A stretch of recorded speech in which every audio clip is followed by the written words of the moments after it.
Are the Republican and Democrat parties eternal constants? Do you think they'll always be that way, or do you think there will be some change? Because it hasn't, I mean, there have been more significant parties involved in the history of the United States, right? I mean, there's sort of a shifting landscape, right? Well, so far, the Democratic Party have been constant from the very beginning. Hmm. Uh, the other party is what's changed. So Interesting. in the beginning, you had the Federalists. And then the Federalists basically broke up and were absorbed into the Democrats. So you had a period, literally, of one party rule in the 1820s, but it was called the era of good feeling. But Andrew Jackson kind of broke that up. He was very controversial. And so his opponents became the Whig Party. And the Whigs kept going until the 1850s, when the slavery issue broke them up.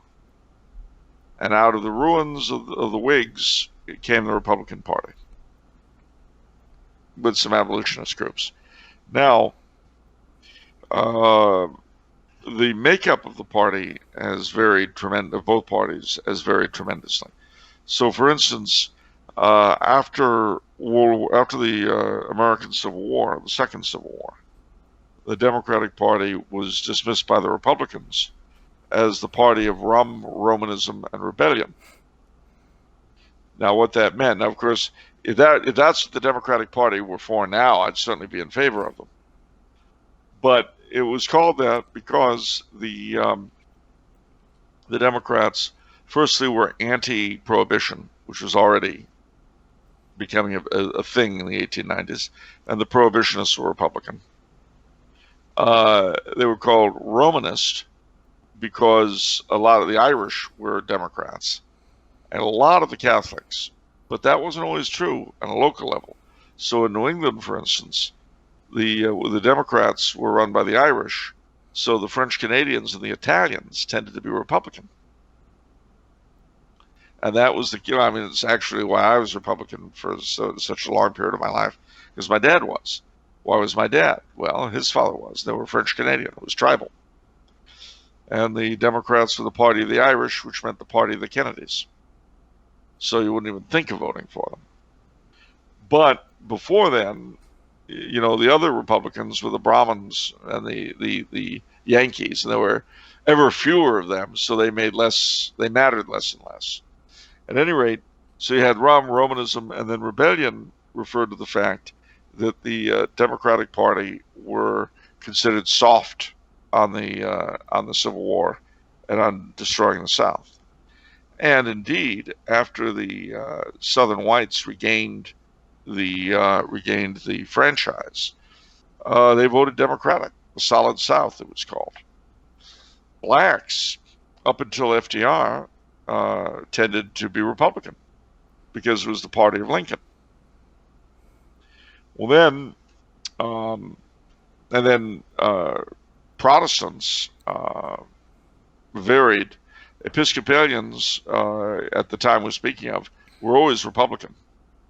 And there was a joke that the Episcopal Church was the Republican Party at prayer. But what happens? Well, first you've got FDR and the revolution that FDR brought about. He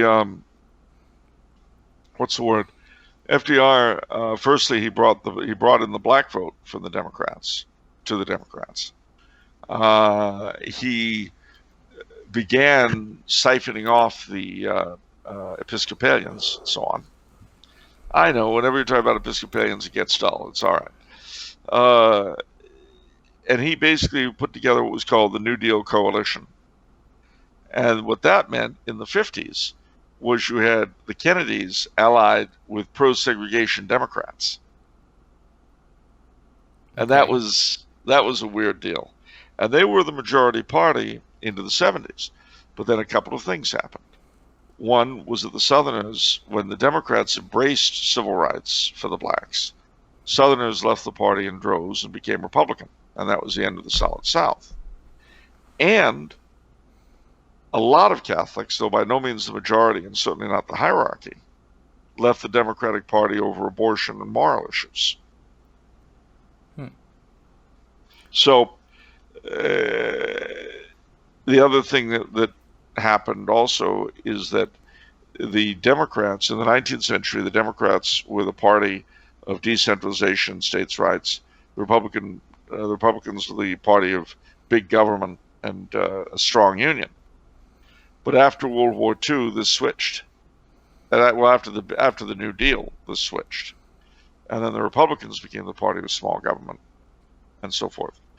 The Republicans under President Roosevelt were the party of non-intervention and not fighting overseas and isolationism, and the Democrats were the party of intervening all over the place. But that changed because of communism.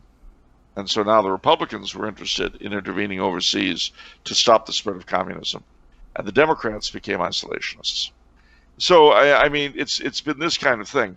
So the reason I think why the two-party system lasted so long is simply because the two parties were so elastic that there was really no need to form a new party. They weren't rigid. Well, they weren't really ideological so much as they were about getting elected. So all that mattered was getting elected. That's why they had no fixed principles. And why should they? What politician ever benefited from having fixed principles, I ask you? Very much reminds me of one of the Tumblr House's books, The End of Democracy. Christophe Lafond de Chazal. Was that a plug? That it was a plug because it's an incredible book, and he says the same thing. You guys are in lockstep. That's true. Because you don't want to say no to people. You want to get elected. Being rigid and saying no to people causes you to lose elections. And if you're a politician, that's what you do. You win elections. You don't lose them if you're successful. So it sounds like you're saying that this is going to continue into the foreseeable future because the two parties are just so elastic. Well, not necessarily. Because we're going into ground right now. What's happened is that you're in a position where the Republicans represent a huge chunk, perhaps even a majority, and by the Republicans now I'm speaking of Trump, of the actual population of the United States. But the Democrats, in all their extremity, nevertheless represent the ruling elite. And you're getting into a spot now where, I mean, in days gone by, our elites were divided into two groups or more, and the party system reflected that. Now, there is virtually no section of the elite that believes what a majority of the population believes. And now, as a result, you're getting into a very strange position that America has never been in before, which is the notion of the governed against the state. Remember the whole myth that we've always cultivated of self-government, of consent of the governed, and all that kind of stuff. Yeah. That was plausible so long as at least one segment of the elites somehow or other reflected their subjects. But none of them do. Not anymore. Not anymore.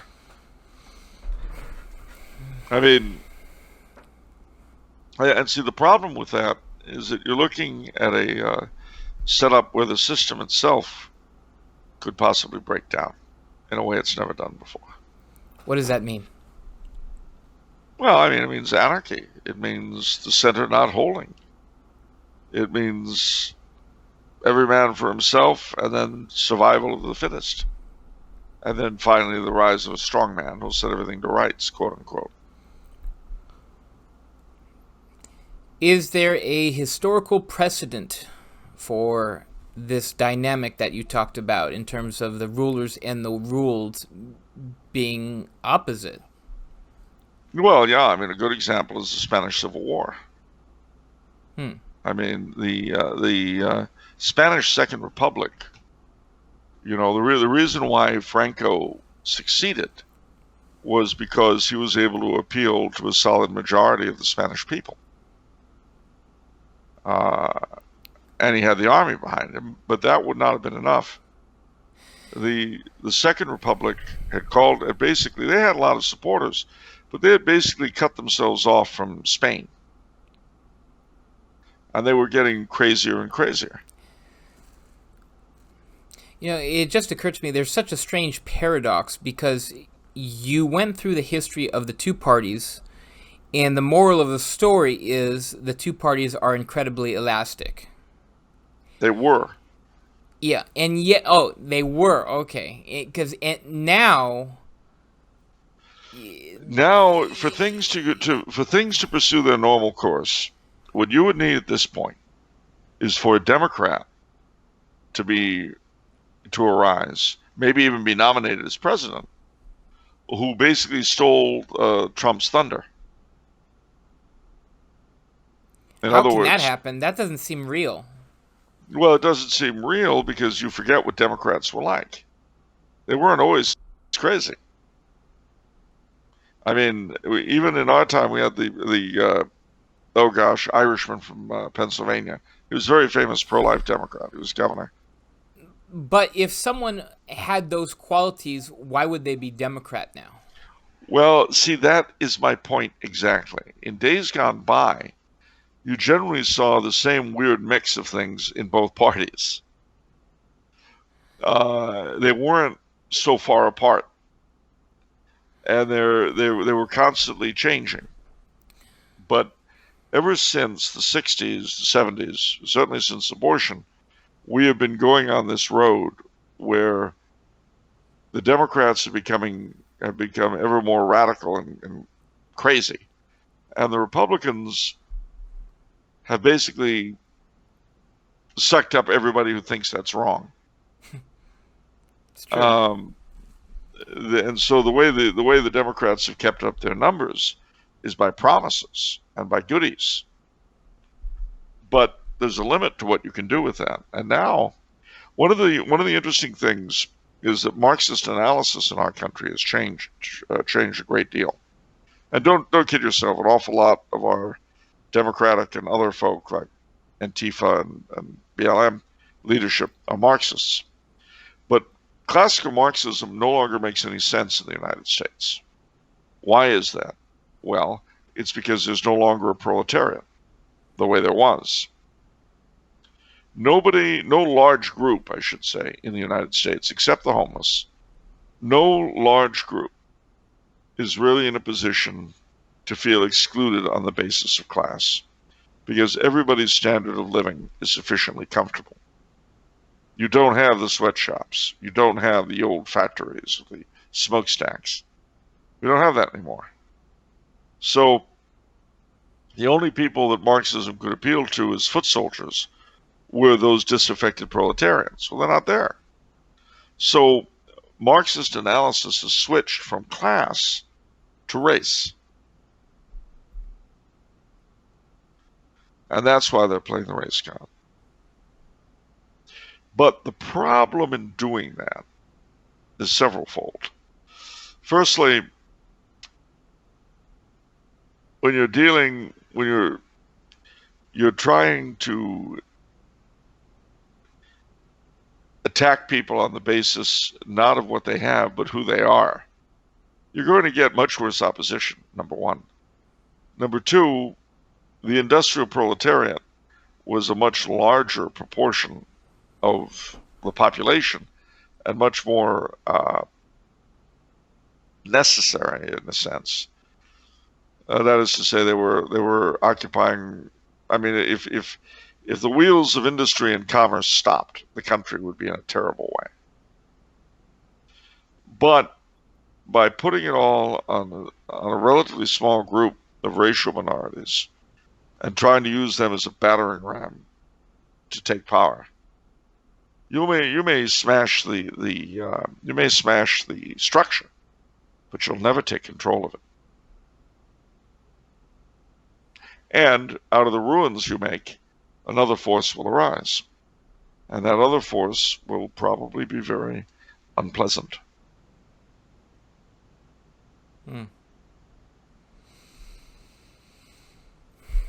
Okay.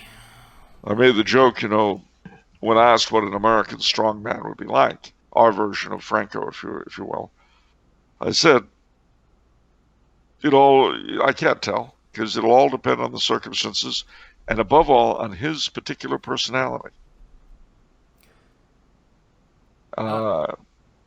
If he's really into tulips and roses, we'll all find an interest in flowers we never had before. Remembering a Facebook post you had on this, you gave him a couple qualities. You said, one, he's going to wrap himself in the flag. Yeah. What was the other one? Oh, he'll probably hold some version of the cross as well. Ah. Yeah. The cross and the flag. Okay. And to the degree, the more malevolent he is, the more painful it will be to watch those symbols being used. Now, the less malevolent he is, the less bothersome it'll be. But I mean, again, and he could be anything from Franco to Hitler. If we're lucky, it'll be Franco. If we're not so lucky, and Franco was a genius at uniting all the disparate elements of the Spanish right, which were very, very divided, and getting them all to pull together sufficiently to defeat the communists. So